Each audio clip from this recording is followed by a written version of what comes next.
What does $1 billion smell like? You know, let's ask Jeff Bezos. Oh wait, he's too busy digging himself deeper than the dwarves of Moria. Oh wait, we can actually get a comment from Jeff. What does that whiff smell like, my bald-headed friend?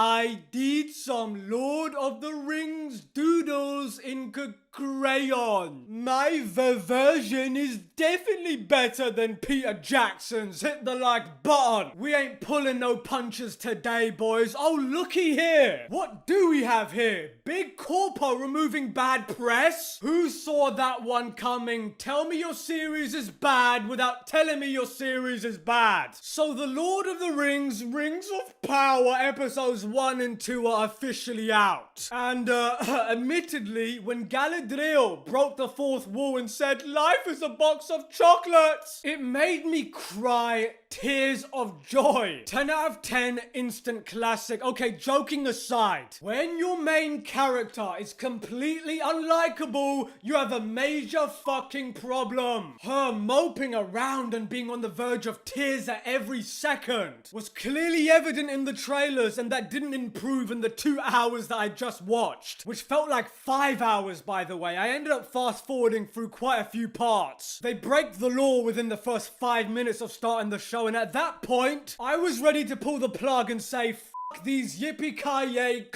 suckers." But I said no, let me just sit through this, and my goodness, terrible acting, god-awful dialogue. The pacing was all over the place, and I can't stress this next point enough. It's an unmitigated, uninspired, boring mess. If you like Tolkien's work, don't even waste your time. If you don't care about the books, then at most it's a 4 out of 10. But you know, let me say this, let's give it some credit. The most impressive thing about the show was that they were actually able to make a helmet that could fit Elrond's head. Because Jesus Christ, look at this guy's dome. Anyway, look, if I want a halfway decent non-canon Tolkien material, I'll play Shadows of Mordor or Shadows of War, which has 10 times the storytelling than the Queefs of Power. But I can imagine some big brain hippie over at Amazon saying, "We disregarded the law and fired the law expert and didn't even read or research the character for the casting." I just can't imagine why so many people dislike this. And by the way, speaking of law, Tom Shippey, the law expert they erroneously fired, is definitely feeling like Kermit right now, sipping on tea. Because in case you've forgotten, the most popular Tolkien scholar was fired and replaced by a team of rabid feminist millennial clowns that would say or do anything Amazon wanted them to do. And cue ball head Jeff Bezos ceased to work with the Tolkien estate on a Lord of the Rings project. Gee, I wonder why this dog shit sucks. Absolute cowards. Imagine having a Tolkien scholar on hand and promptly firing the expert so he doesn't outdo you. Nice move, you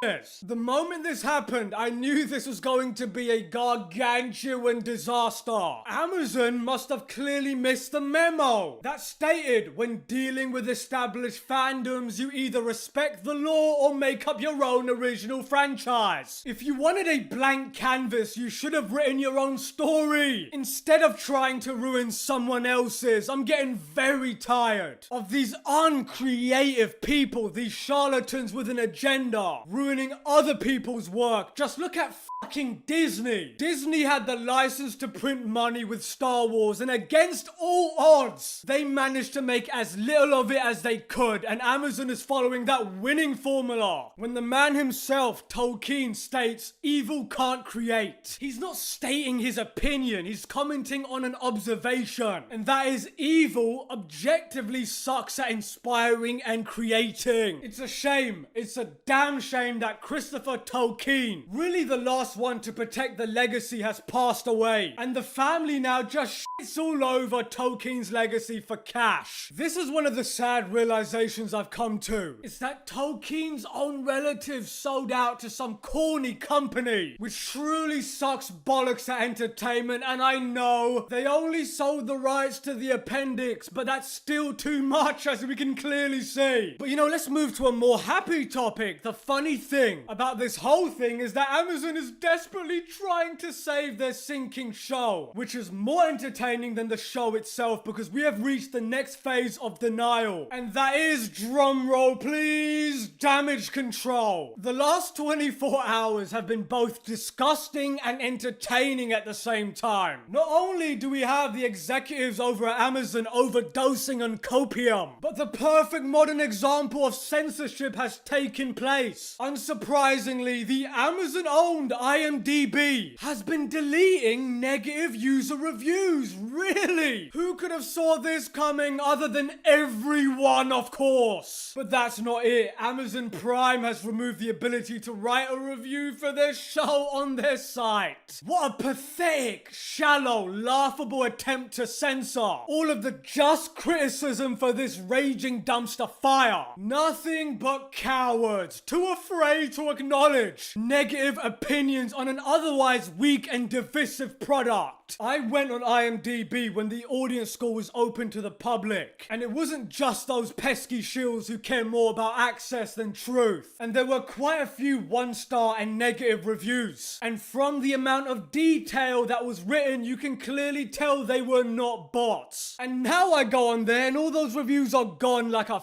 fart in the wind. And the only thing I can see is 8s, 9s, and 10s. Imagine being a multi-billion-dollar company and not understanding how terrible a business practice this is. Even if people believe the positive scores, they are still going to watch the first few episodes and say, wow, this sucks dick, before being turned off. So it accomplishes nothing other than showing how shady you are. And on that bombshell, I wonder if there's some sort of legislation that protects the consumer from this level of unscrupulous online practices. I don't know, it might be looking into if you have a legal background. Manix out.